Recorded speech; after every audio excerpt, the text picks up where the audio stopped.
ਨਮਸਕਾਰ ਜੀ। ਮੈਂ ਹਾਂ ਤੁਹਾਡਾ ਆਪਣਾ ਬਲਵਿੰਦਰ ਹਾਲੀ ਤੇ ਤੁਸੀਂ ਦੇਖ ਰਹੇ ਹੋ ਪੰਜਾਬ ਡਾਇਰੀ।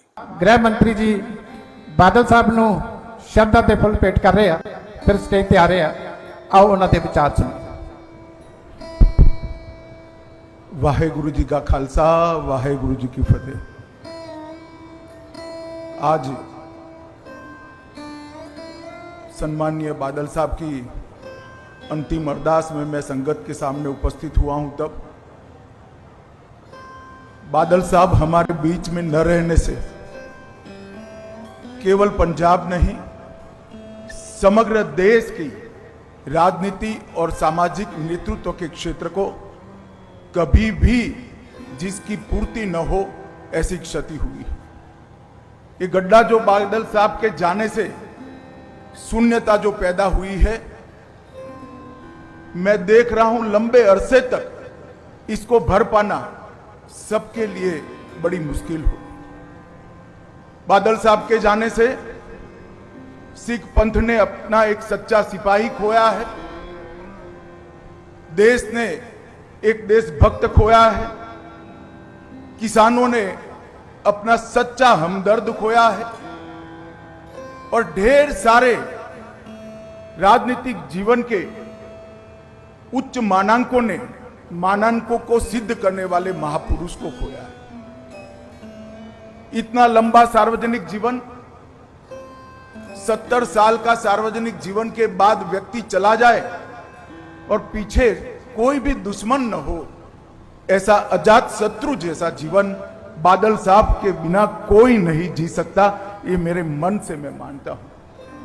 मैं अनेक बार बादल साहब को मिला हूं, जब भी मिला कुछ सीख पाकर गया, जब भी मिला चेतना प्राप्त कर कर गया।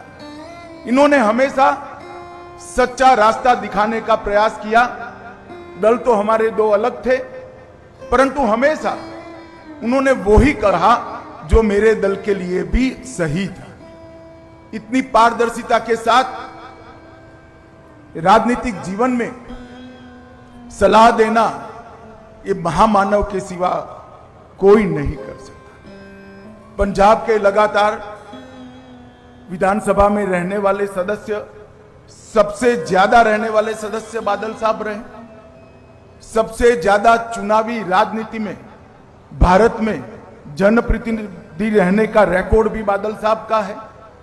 5 बार पंजाब के मुख्यमंत्री बने और मैं रिकॉर्ड के आधार पर कह सकता हूं, नए पंजाब की नींव डालने का काम श्री प्रकाश सिंह बादल ने किया। सरदार प्रकाश सिंह बादल के जाने के साथ ही भाईचारे का सरदार चला गया। पूरा जीवन हिंदू सिख एकता के लिए पूरा जीवन उन्होंने समर्पित किया। राजनीति में कई विरोध झेलने के बावजूद सबको एकजुट रखने के लिए बादल साहब हमेशा प्रयासशील रहे।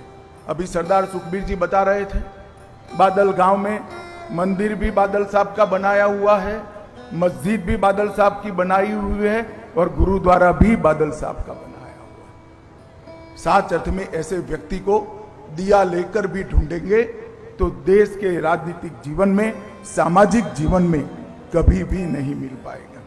1970 से लेकर आज तक जब भी देश के लिए खड़ा होने का मौका आया, बादल साहब ने कभी पीठ नहीं दिखाई। सार्वजनिक जीवन में सबसे लंबा समय जेल के अंदर रहकर सिद्धांतों के लिए, पंथ के लिए संघर्ष करने वाला कोई व्यक्ति था तो सरदार प्रकाश सिंह बादल थे।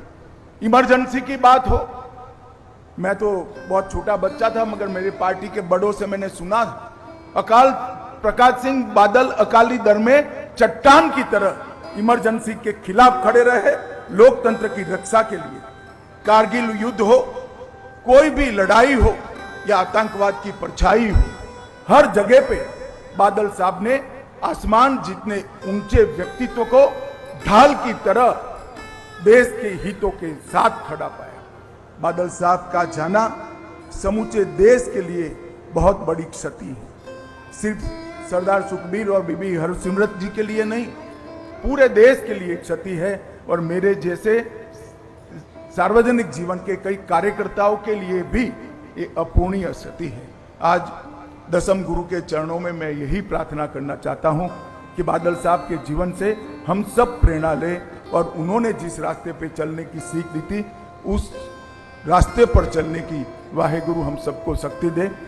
भाई सुखबीर बादल और बीबी हरसिमरत बहन को मैं इस अपूर्णीय स्थिति के लिए मनपूर्वक दुख व्यक्त करता हूं और बादल साहब के सारे अनुयायियों के लिए भी मेरे मन में जो भाव है इसको व्यक्त करने के लिए मैं आया हूं।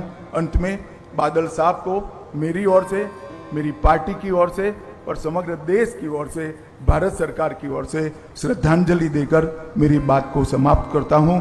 वाहे गुरु जी का खालसा, वाहे गुरु जी की फतेह।